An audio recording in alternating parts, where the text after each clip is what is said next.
They called it trash. They called it a doorstop. For years, people walked right past it, kicked it, and ignored it. But inside a lump of dirty, gray rock hidden among 1,000 worthless stones sat a secret that was about to shake the world. Imagine being so poor you can't afford your next meal, while holding something in your hand worth more than the GDP of a small country. This is the story of Elias, a man who touched the bottom of the barrel, only to find the eye of heaven, but he almost threw it away. Until she saw what no one else could. This is the billion-dollar discovery that changed everything. To understand the miracle, you first have to understand the misery. Our story begins in the scorching heat of the Carnaíba mines in Brazil. This is a place where hope goes to die. Thousands of men, known as garimpeiros, dig through the earth day and night, praying to find a glimmer of green. Meet Elias. Elias wasn't a lucky man. He was 45 years old. His hands were calloused like leather, and his debt was piling up faster than the dirt he dug. He lived in a shack made of corrugated metal and scrap wood. Every day, Elias woke up at 4 a.m., drank watery coffee, and marched to the tailings pile. The tailings pile is where the big mining companies dump the rocks they think are useless. It's the graveyard of stones. It's where the poor go to find the crumbs left behind by the rich. For 3 weeks, Elias had found absolutely nothing, not even a speck of emerald dust. His stomach was growling and his boots were falling apart. On a Tuesday afternoon, under the blistering sun, Elias was sifting through a mound of heavy gray rocks. Most of them were just granite or black schist, worthless. He was about to pack up and go home defeated, but his shovel hit something hard. Clang! He looked down.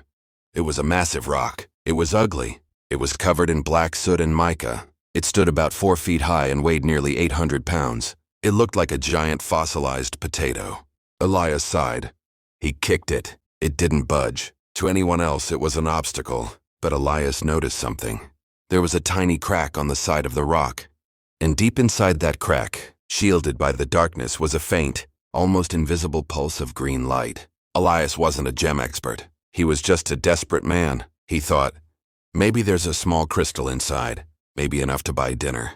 He didn't have a truck. He didn't have a crane. He had a rusty wheelbarrow. It took him 4 hours, straining every muscle in his back, to leverage that massive, ugly rock into his wheelbarrow. He pushed it, inch by inch, sweating profusely, dragging this 800-pound beast back to the village.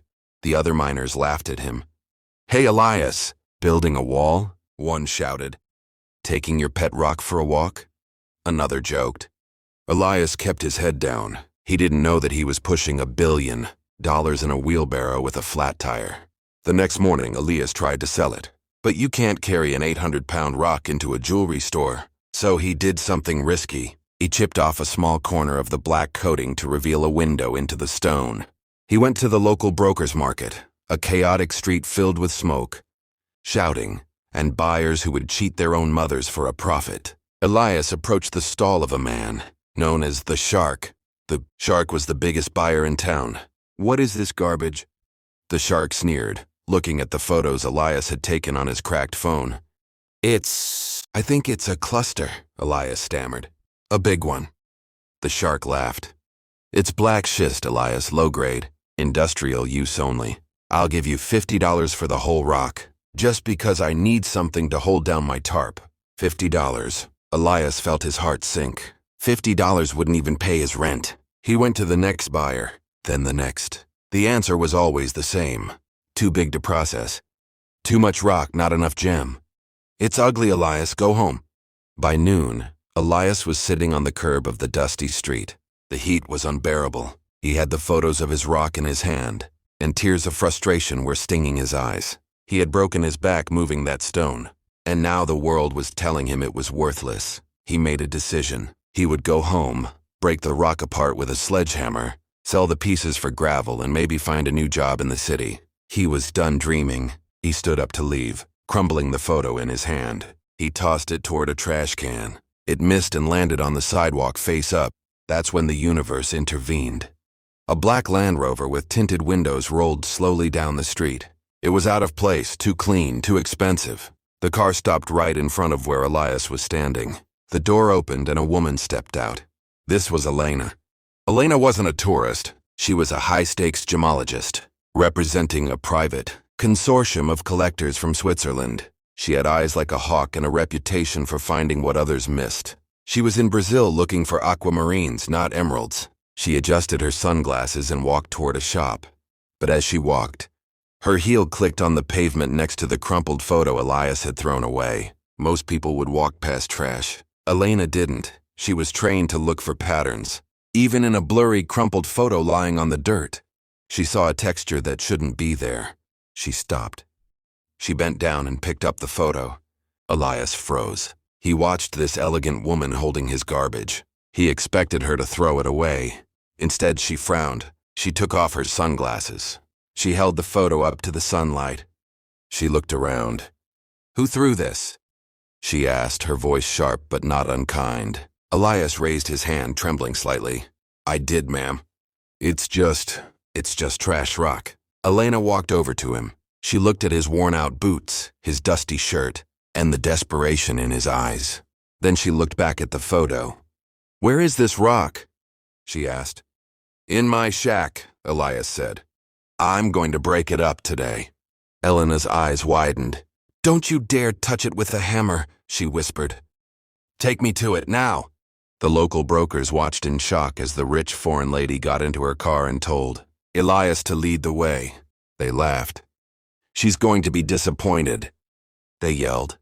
But Elias felt a strange electricity in the air. For the first time in his life, someone wasn't looking through him. She was looking at him.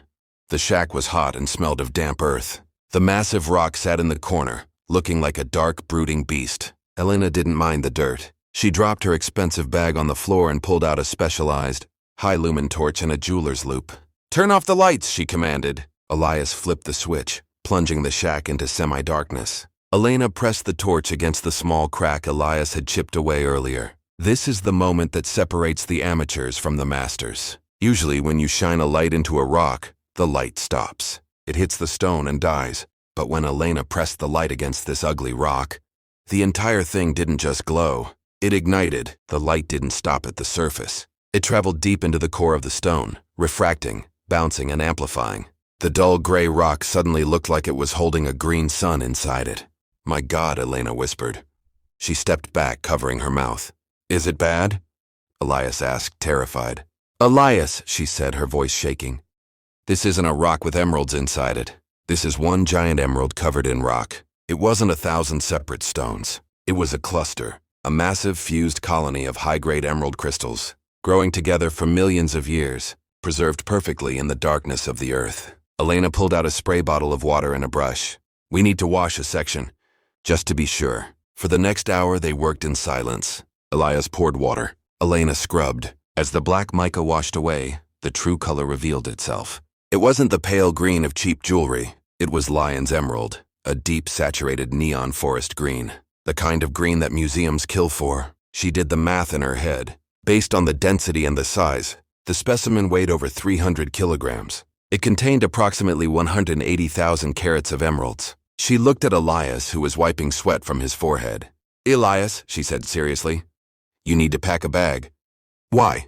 "Because it's not safe for you here anymore. This stone, it's worth more than this entire town. If people find out what you have, they will kill you for it." The realization hit Elias like a physical blow. He wasn't just holding a rock. He was holding a billion-dollar target on his back.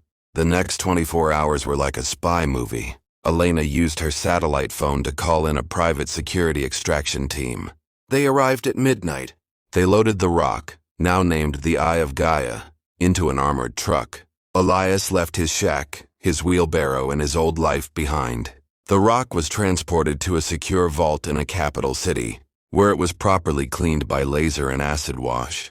When the final layer of dirt was removed, the world gasped.